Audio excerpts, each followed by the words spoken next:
दोस्तों आज की वीडियो में हम लोग डिस्कस करेंगे रॉबर्ट ली फ्रॉस्ट की बायोग्राफी और इनके कुछ इंपॉर्टेंट वर्क के बारे में। दोस्तों इनके ऊपर मैं पहले भी 2 वीडियोस बना चुका हूं। अगर आप लोगों ने वो वीडियो नहीं देखी है तो एक बार जाकर के देखिएगा।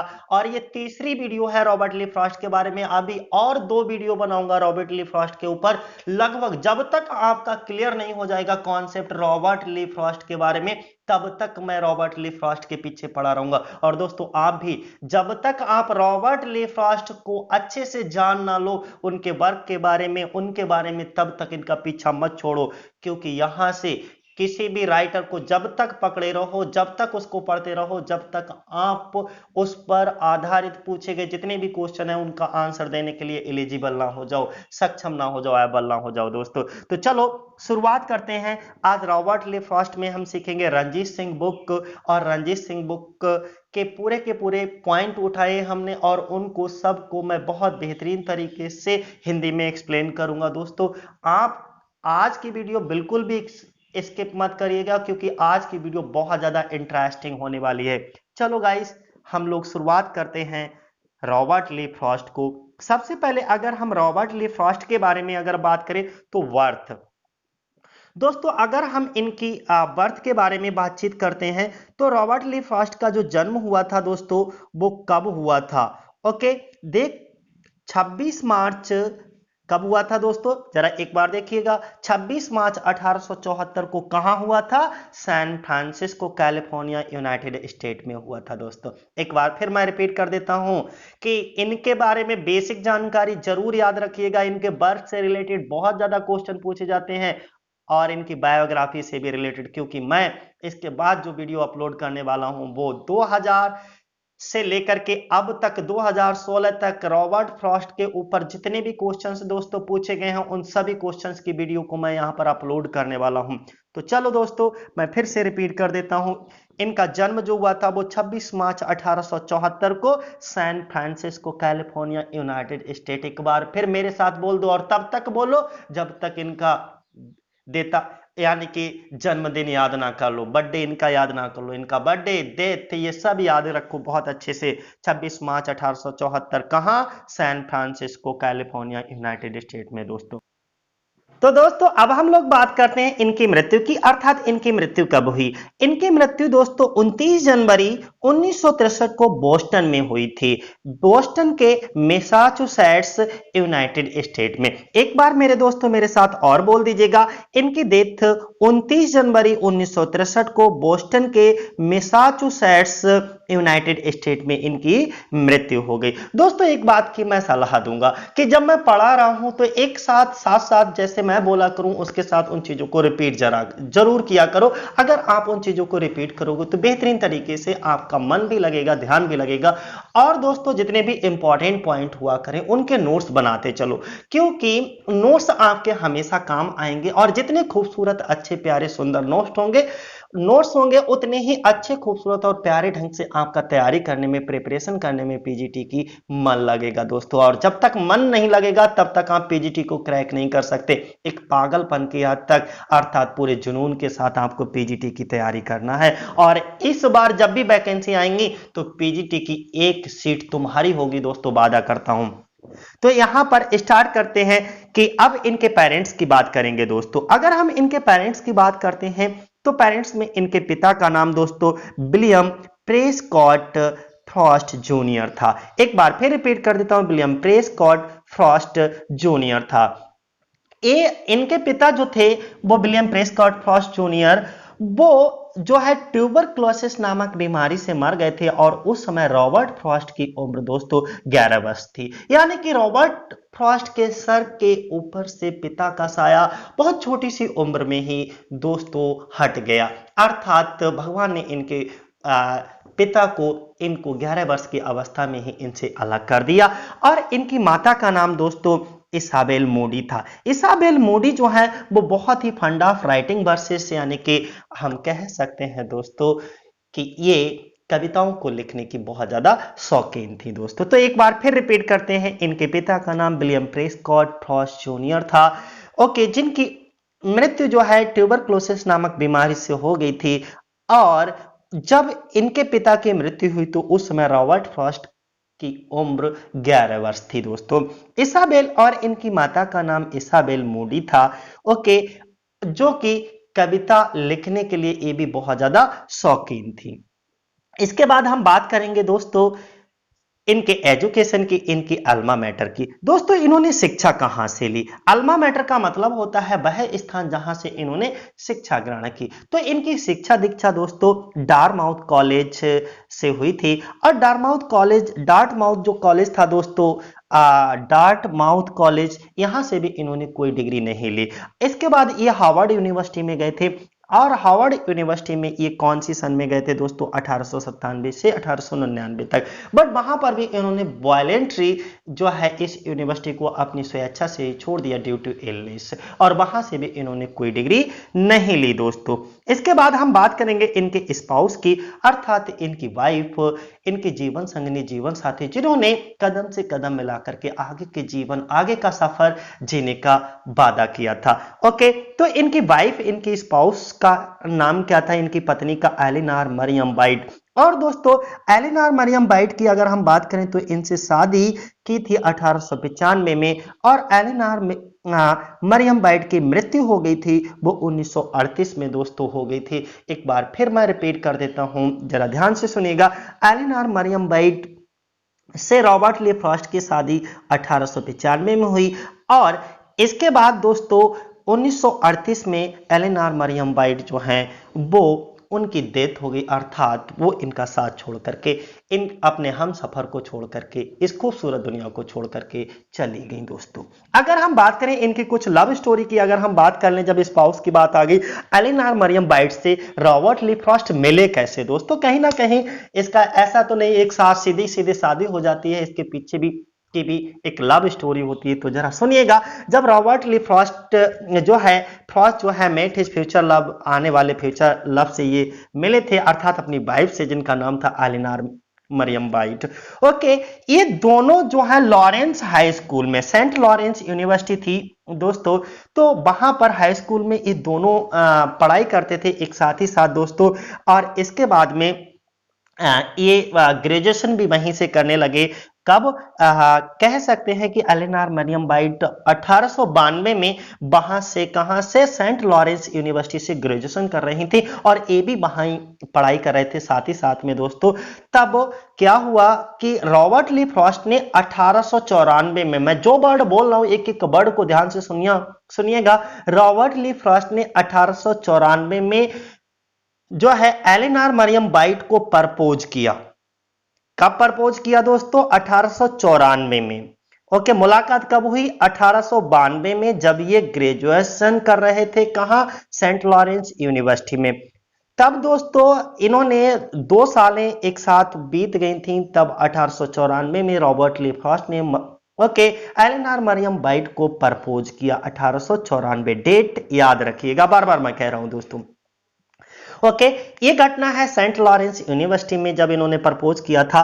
तब क्या करा कि जो मरियम वाइट थी, उन्होंने इनके प्रपोजल को रिजेक्ट कर दिया, यानी कि she turn down him down. Okay, क्योंकि वो सबसे पहले अपनी डिग्री को स्कूल से, यानी कि शी वांटेड फिनिश, यू कह सकते हो she first wanted to finish his school, यानी कि सबसे पहले वो अपने स्कूलिंग, यानी कि अपनी पढ़ाई को खत्म करना चाहते थे, अपनी डिग्री लेना चाहती थी।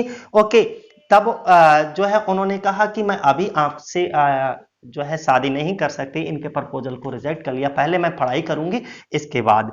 तो क्या हुआ, तब रॉबर्ट ली फ्रॉस्ट ने डिसाइड कर लिया वहां से छोड़ने के लिए, और वो एक ट्रिप पे चले गए थे। वर्जीनिया जगह थी, तो वर्जीनिया ट्रिप पर चले गए थे दोस्तों। और जब ये वर्जीनिया से दोस्तों वापस आए अपनी ट्रिप से तो दोबारा से इन्होंने मरियम वाइट को प्रपोज किया। लेकिन जब तब तक क्या हुआ, मरियम वाइट की डिग्री भी कंप्लीट हो चुकी थी, उनकी पढ़ाई भी कंप्लीट हो चुकी थी दोस्तों।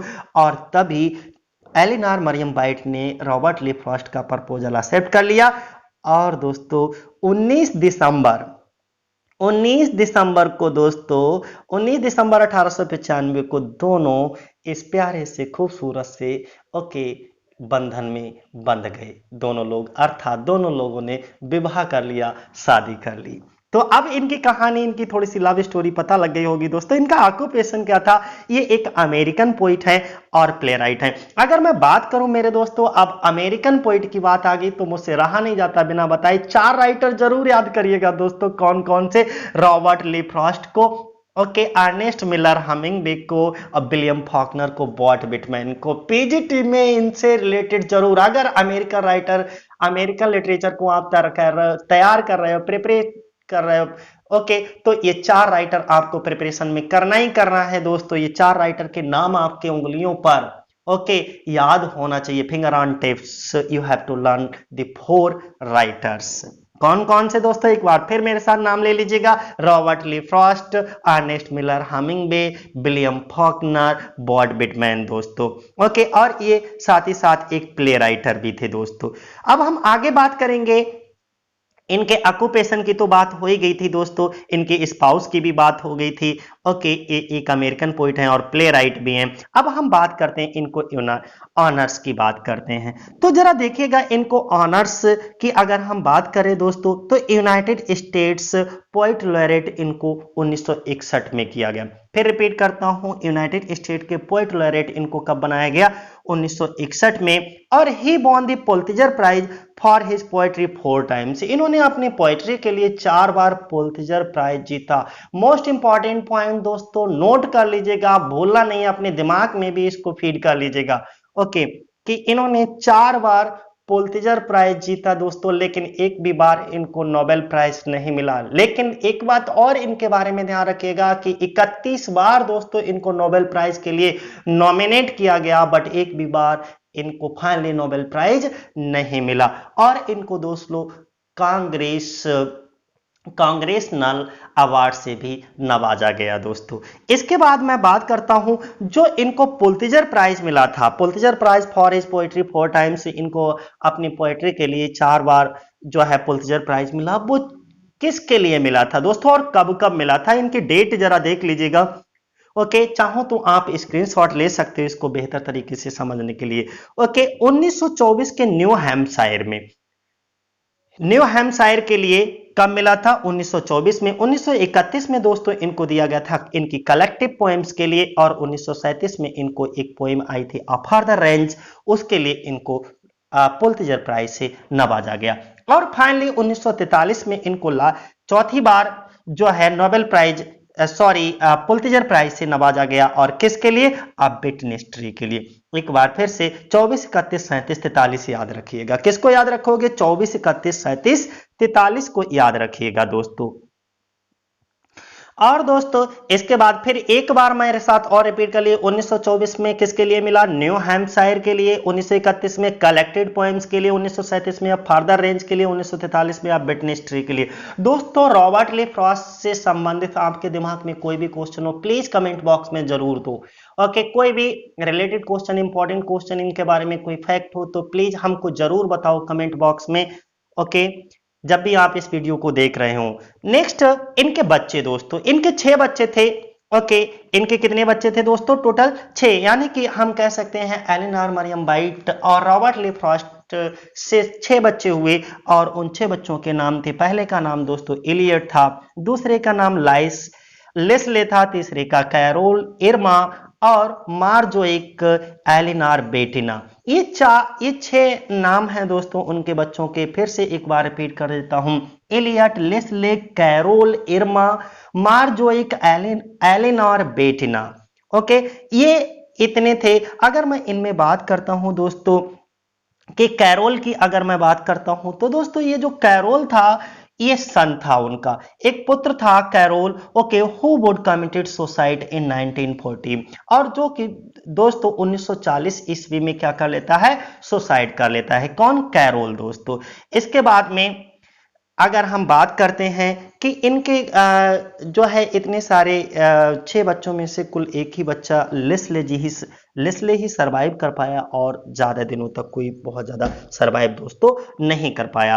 अगला हम बात करेंगे रॉबर्ट ली फ्रॉस्ट की कुछ मोस्ट फेमस पोएम को इंक्लूड किया है।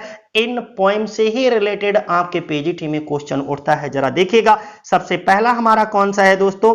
सबसे पहला द गिफ्ट आउटराइट। दोस्तों ये जो है अमेरिकन राष्ट्रपति कैनेडी ने भी अपने इनॉर्गेशन में इनको पढ़ने के लिए इसी जो है पोएम को पढ़ने के लिए अपने यहाँ बुलाया था। ओके, और इसके बाद इसका तो माइंड ब्लोइंग पोएम है दोस्तों, stopping by woods on a snowy evening, और ये इंटरमीडिएट के यूपी बोर्ड के सिलेबस में भी रखी गई है। और एक बात बता दूं दोस्तों, अपने यहाँ के जो सबसे पहले प्राइम मिनिस्टर पंडित जवाहरलाल नेहरू की जब मृत्यु हुई थी तो उनकी टेबल पे ये लास्ट इनका एक बहुत ही खूबसूरत लाइनें थी, stopping by boots and a snowy evening की ही दोस्तों। वो इस कविता को बहुत ज्यादा रॉबर्ट ली फ्रॉस्ट को पसंद करते थे। आगे मैं इसके बारे में पूरा का पूरा रॉबर्ट ली फ्रॉस्ट के stopping by woods on a snowy evening पूरी की पूरी कविता को बेहतरीन तरीके से हिंदी में डिस्कस करूंगा पहले। ओके, हिंदी इंग्लिश दोनों लैंग्वेज में। ये एक ऐसा चैनल होगा जिसपे मैं इंग्लिश और हिंदी दोनों वर्ड बाय वर्ड को एक्सप्लेन करके आपकी नेटिव लैंग्वेज में भी बर्थ लैंग्वेज में भी बेहतरीन तरीके से समझाऊंगा। और दूसरा ब्रिचिच है, मेंटिंग वॉल है, द रोड नॉट टेकन है, और nothing gold can stay, nothing gold can stay.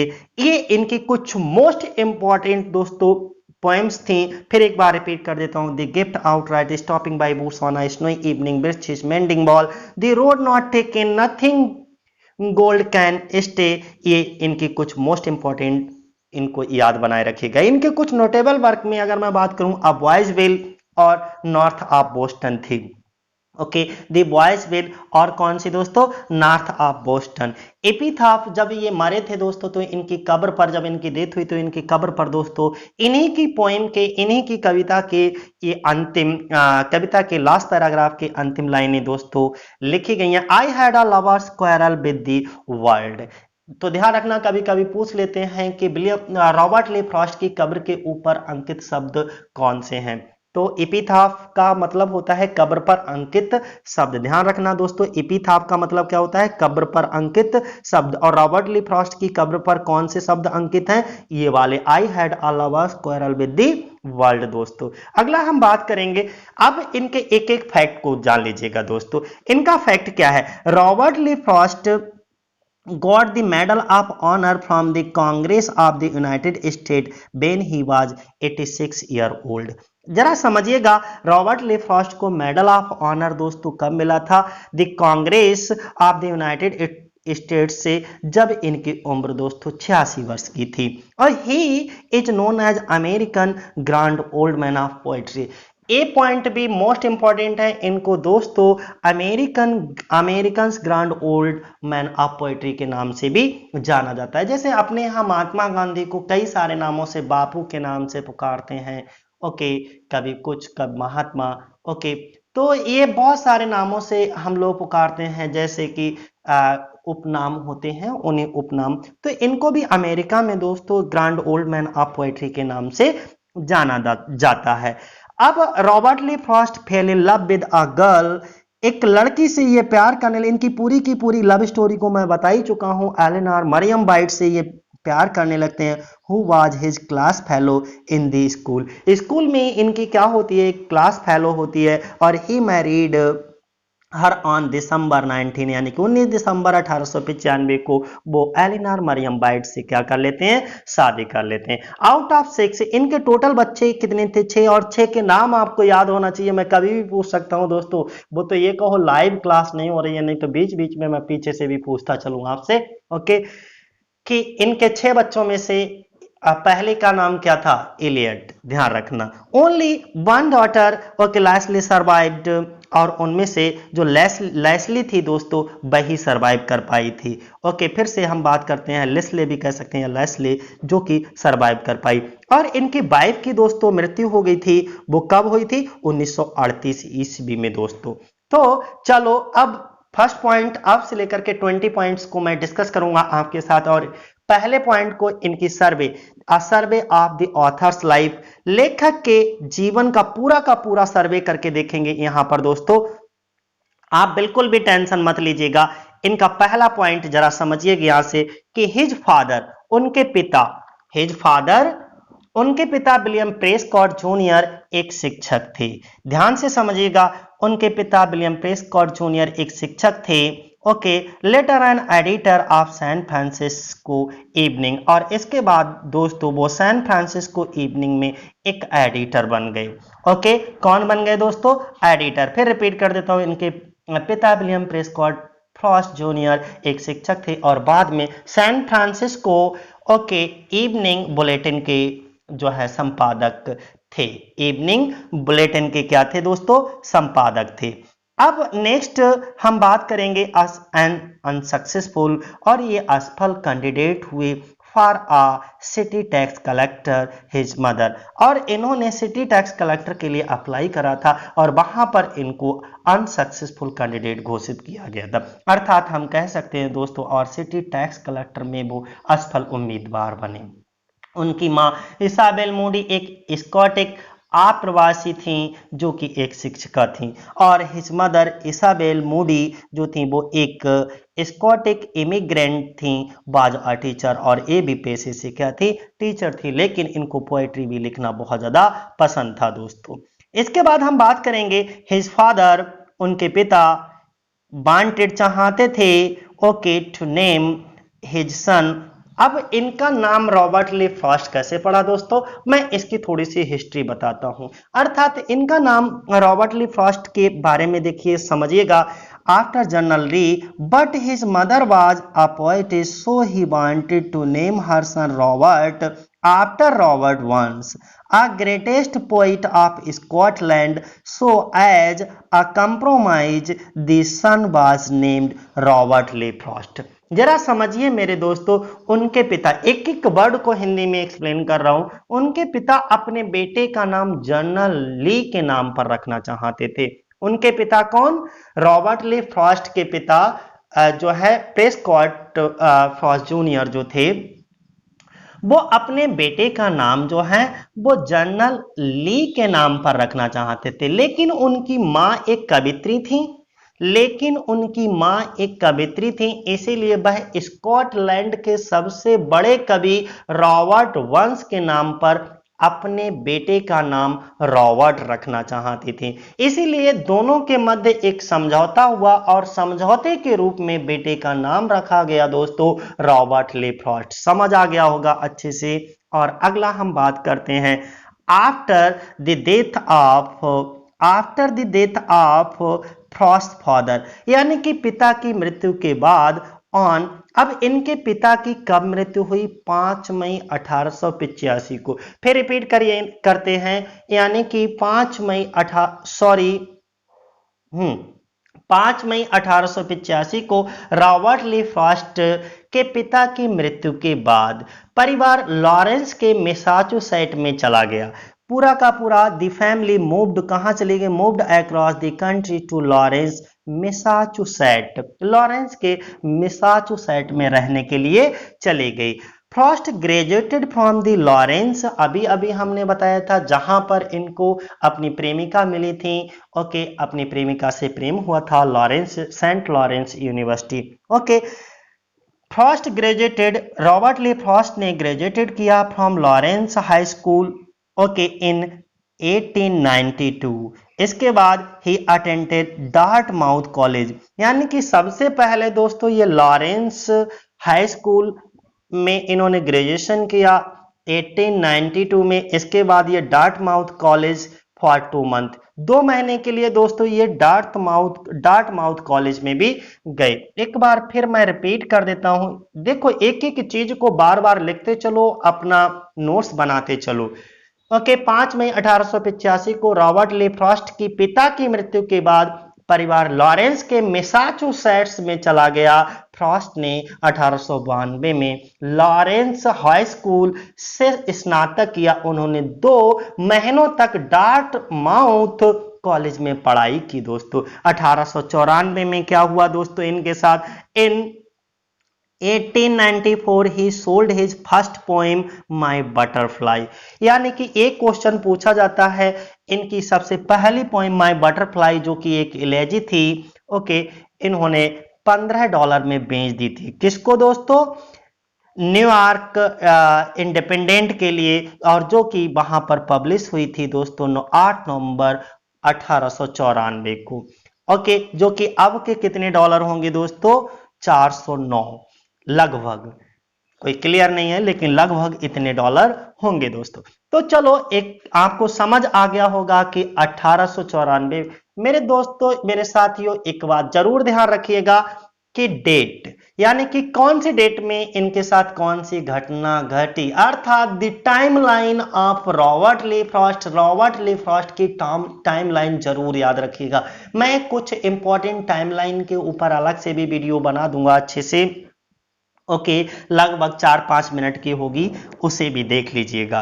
तो 1894 उन्होंने अपनी पहली कविता माई बटरफ्लाई एंड इलेजी को जो है $15 के लिए बेच दिया गया था, जो कि 8 नवंबर 1894 में प्रकाशित हुई। और कहाँ, किस में प्रकाशित हुई, न्यूयॉर्क इंडिपेंडेंट के संस्करण में दोस्तों। इसके बाद उन्होंने 19 यानी कि he married Elinor White at Lawrence Massachusetts on December 19, 1895। अर्थात उन्होंने 19 दिसंबर 1800, कब दोस्तों, ही मैरिड एलिनॉर वाइट। अब आपको समझ आ रहा होगा मेरे दोस्तों कि उन्होंने 19 दिसंबर 1895 को लॉरेंस मैसाचुसेट्स में एलिनॉर वाइट से शादी कर ली। किससे शादी की, एलिनॉर वाइट, एलिनॉर मरियम वाइट, एलिनॉर वाइट से शादी की। कब की, 19 दिसंबर 1895 को। कहां की, लॉरेंस मैसाचुसेट में। कहां की, लॉरेंस मैसाचुसेट में दोस्तों। उन्होंने, अब क्या हुआ, he attended Harvard university from 1897 to 1899 but he left voluntary due to illness। Due to illness, अर्थात उन्होंने 1897 से 1899 तक, फिर रिपीट करता हूं, उन्होंने 1897 से 1899 तक हार्वर्ड विश्वविद्यालय में पढ़ाई की। कहां दोस्तों, हार्वर्ड विश्वविद्यालय में। तो हार्वर्ड विश्वविद्यालय में दोस्तों कब से कब तक पढ़ाई की, 1897 से लेकर के 1899 तक इन्होंने हार्वर्ड विश्वविद्यालय में पढ़ाई की। लेकिन बीमारी के कारण इन्होंने स्वेच्छा से ही इस स्कूल को छोड़ दिया दोस्तों, यानी कि हार्वर्ड यूनिवर्सिटी को छोड़ दिया बीमारी के कारण, वॉलेंट्री, स्वेच्छा से ही।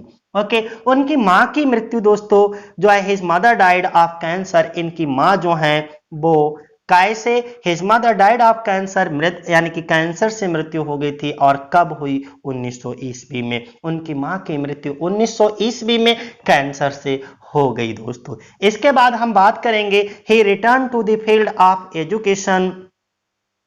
ही रिटर्न, वो वापस आ गए, to the field of education, education क्षेत्र में, शिक्षा के क्षेत्र में दोबारा वापस आ गए एज एन इंग्लिश टीचर। और ये इंग्लिश टीचर के रूप में वर्क करने लगे। कहां दोस्तों, एट न्यू हैम्पशायर, ओके, पिंकरटन। कहां, एट न्यू हैम्पशायर, पिंकरटन दोस्तों। पिंकरटन में ये दोबारा दोस्तों अपना जो है शिक्षण कार्य करने लगे, और काय में, इंग्लिश टीचर के रूप में। एकेडमी फ्रॉम 1906 टू 1911, यानी कि 1906 से 1911 तक।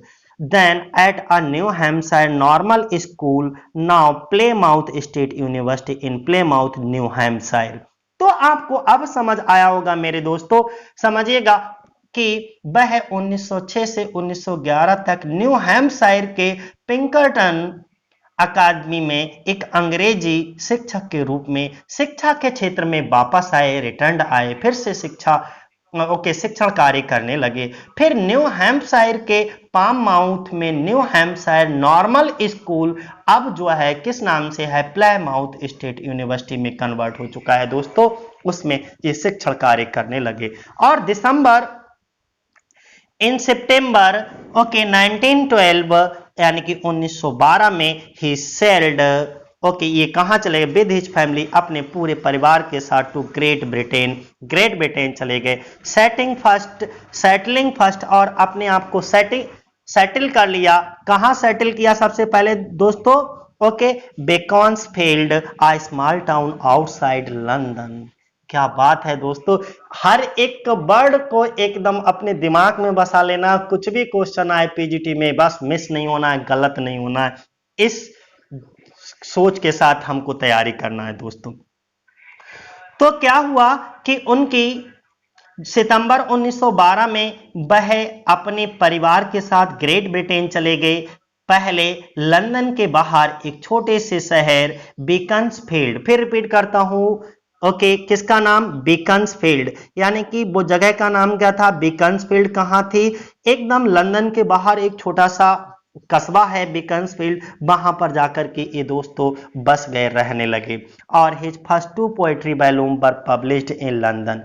इनकी पहली 2 पोएट्री वॉल्यूम जो थी वो लंदन में ही प्रकाशित हुई थी। कौन कौन सी? आ बॉयज बेल और द नॉर्थ ऑफ बोस्टन। दोनों बहुत मोस्ट इंपॉर्टेंट है, पोएट्री ऑफ कलेक्शन है दोस्तों। मैं पोएट्री ऑफ कलेक्शन के ऊपर अलग से वीडियो बनाऊंगा कि कौन कौन से कलेक्शन में कौन कौन सी पोएट्रीज को इंक्लूड किया गया है दोस्तों। कभी कभी यहां से भी क्वेश्चन पूछ लिया जाता है कि I stopping by woods on a snowy evening कौन सी पोएट्री ऑफ कलेक्शन का है और कब ये पब्लिश हुई। तो ये सारी जानकारी मैं रॉबर्ट ली फ्रॉस्ट के बारे में डिटेल से दूंगा आप लोगों के लिए। ओके, तो अब बॉयज बेल 1913 और दूसरा दोस्तों इनकी पब्लिश हुई थी नॉर्थ ऑफ बोस्टन 1914 में। तो इनकी कितनी? 2, यानी कि इनकी पहली 2 कविताएं लंदन में ही प्रकाशित हुई। कौन सी बात याद रखोगे? इनकी रॉबर्ट ली फ्रॉस्ट की पहली 2 कविताएं लंदन में ही प्रकाशित हुई। पहली का नाम क्या था? Boy's will. कब प्रकाशित हुई? 1913 में। दूसरी का क्या नाम था? North of Boston. कब प्रकाशित हुई? 1914 में दोस्तों। अब क्या हुआ? एज वर्ल्ड वॉर फर्स्ट, यानी कि जब प्रथम विश्व युद्ध शुरू हुआ दोस्तों, बिगिन हुआ। ओके, आप जानते हो कि प्रथम विश्व युद्ध 1914 से 1918 तक चला था, हमारा 4 वर्षों तक दोस्तों चला था। और दूसरा विश्व युद्ध 1939 से लेकर के 1945 तक चला था। तो हम प्रथम विश्व युद्ध की बात कर रहे हैं, फर्स्ट वर्ल्ड वॉर की बात कर रहे हैं। तो at world war first begin, okay, तो प्रथम विश्व युद्ध के दौरान Robert Lee Frost return to America, फिर से अमेरिका वापस आ गए। कब? 1915 में। और वर्ल्ड वॉर कब शुरू हुआ? 1914 में, यानी कि उसके 1 साल बाद 1915 में ये अमेरिका वापस आ गए। And bought a farm house, एक पूरा का पूरा खेत खरीदा, फार्म खरीदा, बहुत अच्छा सा घर खरीदा in Franconia, okay, New Hampshire, where he launched, जिन्होंने लॉन्च किया अ कैरियर को, अपने कैरियर को of writing, teaching and lecturing. Okay, 3 career को कौन कौन से दोस्तों वहां पर लॉन्च किया इन्होंने अपने आप को? As a career of writing, यानी कि लिखने का कैरियर शुरू करा, टीचिंग का कैरियर और लेक्चरिंग का कैरियर दोस्तों शुरू करा। जरा समझिएगा, मैं प्रथम विश्व युद्ध शुरू होते ही, फिर रिपीट करता हूं, मेरे वर्ड को अच्छे से समझिएगा। प्रथम विश्व युद्ध शुरू होते ही रॉबर्ट ली फ्रॉस्ट 1915 में अमेरिका लौट आए। और फ्रैंकोनिया जगह का नाम क्या है दोस्तों? फ्रैंकोनिया। फिर रिपीट करता हूं, एक एक चीज को, इंपॉर्टेंट पॉइंट को अपने दिमाग में बसा लो। जगह का नाम दोस्तों फ्रैंकोनिया। फ्रैंकोनिया न्यू हैम्पशायर में एक फॉर्म खरीदा जहां उन्होंने लेखन, शिक्षण और व्याख्यान का कैरियर शुरू किया मेरे दोस्तों। इसके बाद 1916 से 1920 की बात करते हैं। ड्यूरिंग द ईयर 1916 से 1920, 1923 से 1924 और 1927 से 1938 के बीच में क्या हुआ दोस्तों समझिएगा। 1920, 1923 से 1924, 1927 से 1968 के वर्षों के दौरान, इन वर्षों में रॉबर्ट ली फ्रॉस्ट ने क्या किया? वर्षों के दौरान रॉबर्ट ली फ्रॉस्ट ने मैसाचुसेट्स के एमहर्स्ट कॉलेज में अंग्रेजी पढ़ाई। मोस्ट इंपॉर्टेंट पॉइंट दोस्तों कि इन्होंने क्या किया कि रॉबर्ट ली फ्रॉस्ट ने टॉट पढ़ाई, इंग्लिश को पढ़ाया, लेकिन कहां पढ़ाया, किस जगह इंग्लिश को पढ़ाया? एट अमरेस्ट कॉलेज ऑफ मैसाचुसेट्स में। कहां दोस्तों? फिर रिपीट कर देता हूं, जरा बोल दो मेरे साथ दौरान। मैसाचुसेट्स के एमहर्स्ट कॉलेज में अंग्रेजी पढ़ाई। 42 वर्षों की दोस्तों अगर हम बात करें इसके बाद में कि फॉर 42 ईयर्स, और दोस्तों अगर हम इस पॉइंट की बात करें for 42 years from 1921 to, okay, यानी कि 1921 to 1963 he spent almost every summer and fall teaching at the Braidlop School of English of Middlebury College at its mountain campus at Ripton Vermont. दोस्तों हम बात करेंगे कि 42 वर्षों के लिए 1921 में 1921 से 1963 तक उन्होंने लगभग प्रत्येक गर्मी और पतझड़ के अध्यापन को bread Loaf school English of Middlebury college रिप्टन बर्मोंट में अपने माउंटेन कैप्सन यानी कि पहाड़ी परिसर था इनका में पढ़ाने में बिताया दोस्तों। कब, एक बार इस पॉइंट को अच्छे से समझिएगा, 42 वर्षों के लिए 1921 से 1963 तक ये समय जो है उन्होंने कैसे बिताया दोस्तों, ये बात बताएगी इसमें। तो उन्होंने कैसे बिताया, यानी कि प्रत्येक गर्मी और पतझड़ का मौसम जब भी आता था तो कि अध्यापन यानी कि अपने टीचिंग वर्क को ये एक स्कूल में टीचिंग करते थे, उसमें पढ़ाते थे। उस स्कूल का नाम था Bread Loaf School of English of Middlebury College, जो कि ये जो Bread Loaf School of English of Middlebury College था वो रिप्टन में था दोस्तों। कहां था? रिप्टन एक जगह का नाम है, रिप्टन बर्मोंट।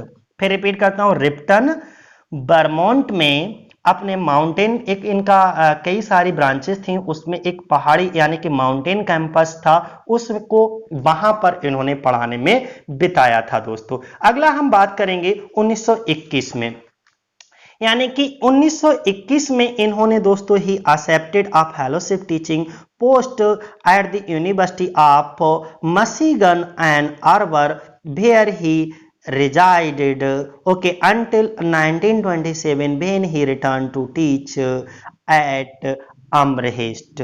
अगर हम बात करें दोस्तों 1921 में उन्होंने मिशिगन विश्वविद्यालय एंड आर्बोरी में एक फेलोशिप शिक्षण पद स्वीकार किया दोस्तों। कहां? फिर रिपीट करता हूं, 1921 में किसने? रॉबर्ट ली फ्रॉस्ट ने। कहां दोस्तों? मिशिगन विश्वविद्यालय में काय का पद स्वीकार किया? कौन सी फेलोशिप? देखो, एन आर्बोर में एक फेलोशिप शिक्षण पद स्वीकार किया, एक फेलोशिप शिक्षण पद स्वीकार किया, जहां वह 1927 तक रहे। कब तक रहे दोस्तों? 1927 तक रहे। When he return to teach Amherst, और इसके बाद जब वह एमहर्स्ट में पढ़ाने के लिए लौट आए। ओके, जब वह एमहर्स्ट में पढ़ाने के लिए लौट आए। अगला हम बात करते हैं 14th नंबर पॉइंट की। While teaching at the university of Michigan he was awarded a lifetime appointment at the university as a fellow in letters दोस्तों। अर्थात मिशिगन विश्वविद्यालय में अध्यापन करते समय उन्हें विश्वविद्यालय में एक आजीवन नियुक्ति पत्र में फेलो के रूप में सम्मानित किया गया। फिर रिपीट करता हूं, मिशिगन विश्वविद्यालय में अध्यापन करते समय उन्हें विश्वविद्यालय में एक आजीवन नियुक्ति पत्र में फेलो के रूप में सम्मानित किया गया दोस्तों। उनकी पत्नी ने अवसाद डिप्रेशन में, his wife experienced bouts of depression, she developed breast cancer in 1937 and died of heart failure in 1938। जरा समझिएगा दोस्तों, उनकी पत्नी ज्यादातर दोस्तों डिप्रेशन में रहा करती थी, डिप्रेशन का अनुभव करती थी, और उन्होंने 1937 में जो रॉबर्ट ली फ्रॉस्ट की पत्नी थी, ओके, एलिनॉर मरियम वाइट, उनको 1937 में स्तन में कैंसर बन गया दोस्तों। कब कैंसर बना स्तन में दोस्तों? 1937 में। और 1938 में एलिनॉर मरियम वाइट, जो कि रॉबर्ट ली फ्रॉस्ट की पत्नी थी, हृदय गति रुकने से उनकी मृत्यु हो गई। यानी कि इनकी जो हार्ट फेलियर होने के कारण जो है हृदय गति रुक जाने के कारण 1938 में इनकी वाइफ की मृत्यु हो जाती है। अर्थात ये खूबसूरत जोड़ा, ओके, अर्थात ये खूबसूरत दुनिया छोड़ करके इनकी पत्नी यहां से चली जाती हैं दोस्तों। इन 1940 में ही बॉट अ 5 एकड़ plot in south Miami, okay, Florida, naming it pencil pines. He spent his winters there for the rest of his life. यानी कि इन्होंने अपना बचा हुआ जीवन फिर कैसे दोस्तों व्यतीत किया, तो देखिएगा अब इन्होंने बचा हुआ अपना जीवन कैसे व्यतीत किया। 1940 में उन्होंने दक्षिण मियामी फिर रिपीट, साउथ मियामी लिखा हुआ है दोस्तों, तो इसका अर्थ क्या हुआ? ये जो साउथ मियामी लिखा है इसका अर्थ हुआ दक्षिण मियामी दोस्तों। यानी कि 1940 में इन्होंने दक्षिण मियामी के फ्लोरिडा में, कहां दोस्तों? फ्लोरिडा में कितने एकड़ जो है 5 एकड़ का एक प्लॉट खरीदा। कितने एकड़ का दोस्तों? 5 एकड़ का एक प्लॉट खरीदा, जिसका नामकरण क्या रखा? उस प्लॉट का नामकरण किया। उस प्लॉट को किस नाम से पुकारते थे? पेंसिल पाइन्स के नाम से पुकारते थे। अर्थात हम कह सकते हैं जिसका नामकरण पेंसिल पाइन्स के नाम से किया गया। उन्होंने अपने जीवन के शेष समय के लिए अपनी सर्दियां वहीं बिताई, अर्थात अपना रेस्ट ऑफ लाइफ जो बचा हुआ जीवन था, अपने बचे हुए जीवन की जितनी भी सर्दियां थी, ओके, विंटर्स को वहीं पर बिताया दोस्तों। अब इसके बाद हम बात करेंगे, he received over 40 honorary degrees. हमने क्या बताया कि दोस्तों इसके बाद इन्होंने 40 ऑनरेरी डिग्रीज को including ones from okay Princeton, Oxford, Cambridge universities, and was the only person to receive 2 honorary degrees from Dartmouth College. Dartmouth College जहां से उन्होंने पढ़ाई भी की थी दोस्तों, 2 महीने के लिए गए भी थे। तो देखो उन्होंने 40 से अधिक उपाधियां प्राप्त की। He received over 40 honorary degrees, यानी कि उन्होंने 40 से अधिक उपाधियां प्राप्त की, जिसमें प्रिंसटन, एक एक वर्ड को सुनिए ध्यानपूर्वक। देखो जब तक आप पैसेंस बनाए रखिएगा, वीडियो लंबा जरूर होता है लेकिन मजा आ जाता है एक बार में। वीडियो को एक बार में अच्छे से अगर सुन लिया और नोट्स बना लिए तो रॉबर्ट ली फ्रॉस्ट समझो क्लियर हो गए आपके। और अगर पीजीटी की अच्छे से तैयारी करना है तो आपको मेहनत तो करना ही पड़ेगी, बिना मेहनत के हमको कुछ भी मिलने वाला नहीं है। ओके, ध्यान रखिएगा। More pain more gain, no pain no gain. जितना दर्द लोगे उतना अच्छा बेहतर आपको चीजें मिलेंगी।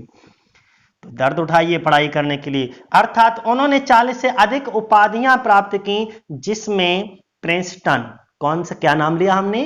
Princeton, Oxford, Cambridge, Princeton, Oxford, Cambridge universities यानी कि विश्वविद्यालय शामिल हैं। इतने बड़े बड़े विश्वविद्यालयों से भी इनको ऑनरेरी डिग्रीज मिली, उपाधियां मिली दोस्तों। और डार्टमाउथ कॉलेज से 2 मानद उपाधियां प्राप्त करने वाले एकमात्र व्यक्ति थे दोस्तों। डार्टमाउथ कॉलेज से 2 मानद उपाधियां प्राप्त करने वाले, ऑनरेरी डिग्रीज प्राप्त करने वाले एकमात्र व्यक्ति थे दोस्तों। इसके बाद 1960 में he was awarded a United States congressional gold medal. हमने क्या बताया? 1960 में इनको दोस्तों United State congressional gold medal से भी सम्मानित किया गया। और उनकी कविता मान्यता में जिसने संयुक्त राज्य अमेरिका की संस्कृति और दुनिया की फिलॉसफी यानी कि दर्शन को विकसित और समृद्ध किया। दोस्तों इनको इतना ज्यादा सम्मान क्यों मिला?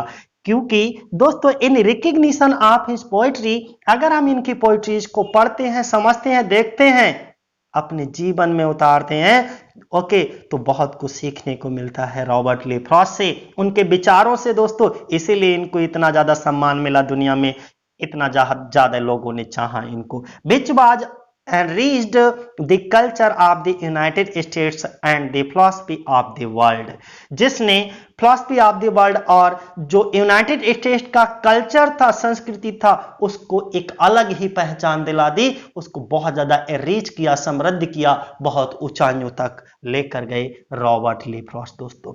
इसके बाद हम बात करेंगे कि ऑन जुलाई 22, 1961 यानी कि 22 जुलाई 1961 को he was named poet laureate of Vermont. अर्थात 22 जुलाई 1961 को उन्हें वर्मोंट के कवि की उपाधि से सम्मानित किया गया। तो जरा एक बार मेरे साथ बोल दो दोस्तों, वर्मोंट में कवि, राजकवि से कब सम्मानित किया गया दोस्तों? 22 जुलाई 1961 को उन्हें वर्मोंट में कवि की उपाधि से, राजकवि की उपाधि से सम्मानित किया गया। और 20 जनवरी 1961 को, जरा एक एक वर्ड को याद रखिएगा मेरे दोस्तों, कि ऑन 20 जनवरी 1961 को at the age of 86 he was invited by the American president. He was invited by the American President John F. Kennedy at the inauguration to read his well-known poem The Gift Outright, जिसका शुरुआत में हम जिक्र कर चुके हैं दोस्तों कि इनको क्या हुआ कि 22 जुलाई 1961 को उन्हें बर्मोंट के कवि की उपाधि से तो सम्मानित किया ही किया गया था, साथ ही साथ 20 जनवरी 1961 को 86 वर्ष की आयु में, कितने वर्ष की आयु में, 86 वर्ष की आयु में, और इसके 2 वर्ष बाद इनकी दोस्तों मृत्यु हो गई थी 88 वर्ष की अवस्था में। तो 86 वर्ष की आयु में उन्हें अमेरिकी राष्ट्रपति यानी कि अमेरिका के राष्ट्रपति, क्या नाम था उनका, जॉन एफ कैनेडी। क्या नाम था उनका दोस्तों, जॉन एफ कैनेडी द्वारा उनकी प्रसिद्ध कविता द गिफ्ट आउटराइट, प्रसिद्ध कविता द गिफ्ट आउटराइट पाने के लिए इनॉग्रेशन में आमंत्रित किया गया था। इनॉग्रेशन में आमंत्रित किया गया था। इसके बाद दोस्तों हम बात करेंगे कि प्रोटेस्ट सर्जरी की जटिलताओं से। अब हुआ क्या दोस्तों, he died in Boston 2 years later, हमने क्या बताया, और इसके 2 वर्ष बाद ही रॉबर्ट ली फ्रॉस्ट जो है इस दुनिया को विदा कह देते हैं। यानी कि रॉबर्ट ली फ्रॉस्ट की मृत्यु हो जाती है, और कब मृत्यु होती है, ऑन जनवरी 29, यानी कि 29 जनवरी को इनकी दोस्तों मृत्यु हो जाती है 1963 को, of complications from prostate surgery. कैसे दोस्तों, प्रोस्टेट सर्जरी। और ही इसके बाद क्या हुआ दोस्तों, जरा समझिएगा, प्रोस्टेट सर्जरी की जटिलताओं के 1929 जनवरी, माफ करिएगा दोस्तों, एक बार रिपीट कर देता हूं, यहां पर प्रोस्टेट सर्जरी की जटिलताओं यानी कि कॉम्प्लिकेशन से 29 जनवरी 1963 को 2 साल बाद बोस्टन में, कहां दोस्तों मृत्यु हुई, बोस्टन मैसाचुसेट्स में उनकी मृत्यु हो गई दोस्तों। उन्हें बर्मोंट के बेनिंगटन में, ओल्ड बेनिंगटन कब्रिस्तान में दफनाया गया था, यानी कि ही वाज बरीड, उनको दफनाया गया एट दी ओल्ड बेनिंगटन। तो दोस्तों उस जगह का क्या नाम है, और हमने बताया था आपको कि कोई भी जगह हो, जगह के नाम से पहले हमेशा प्रपोजिशन, छोटी जगह कोई होती है तो छोटी जगह के नाम से पहले हमेशा प्रपोजिशन एट का प्रयोग करते हैं। तो he was buried at the, उनको दफनाया गया, लेकिन कहां दफनाया गया, वो स्थान कौन सा था, एट ओल्ड बेनिंगटन में। कहां दोस्तों, at old Bennington cemetery. Cemetery दोस्तों उस स्थान के लिए कहते हैं जहां पर, जैसे कब्रिस्तान में जिस जगह पर उनको दफनाया गया उतने एरिया को हम क्या कहते हैं, सिमेट्री कहते हैं, कब्र कह सकते हो, इन बेनिंगटन बर्मोंट में। कहां दोस्तों, बेनिंगटन बर्मोंट में इनको दफनाया गया। और इनके दोस्तों एपिटाफ क्वांटेड की last line of his poem, और इनकी पोएम की last line the lesson for today 1942 में पब्लिश हुई थी, द लेसन फॉर टुडे, उसी की अंतिम लाइन एपिटाफ के रूप में इनकी कब्र के ऊपर लिखी हुई है। हम शुरुआत में बता चुके, I had a lovers quarrel with the world दोस्तों। और इस तरीके से ये महान कवि इस दुनिया से विदा हो जाता है, अर्थात एक खूबसूरत दुनिया छोड़ करके एक दूसरी खूबसूरत दुनिया में चला जाता है दोस्तों। अब नोट में क्या होता है कि he was elected to the membership of the national institute of art and letters in 1966 दोस्तों, to the membership of American academy in 1930, यानी कि 1916 में national institute of arts and letters की सदस्यता के लिए चुने गए थे, और 1930 में अमेरिकी अकादमी सदस्यता के लिए, और 1930 में किसके लिए इनका चुनाव किया गया दोस्तों, अमेरिकी अकादमी सदस्यता के लिए। इनके कुछ मेजर वर्क होंगे रॉबर्ट ली फ्रॉस्ट के, जिनको मैं अगली वीडियो में दोस्तों डिस्कस करूंगा, और इनकी टाइमलाइन को भी मैं अगली वीडियो में डिस्कस करूंगा। लगातार हमारे साथ दोस्तों बने रहेगा। अगर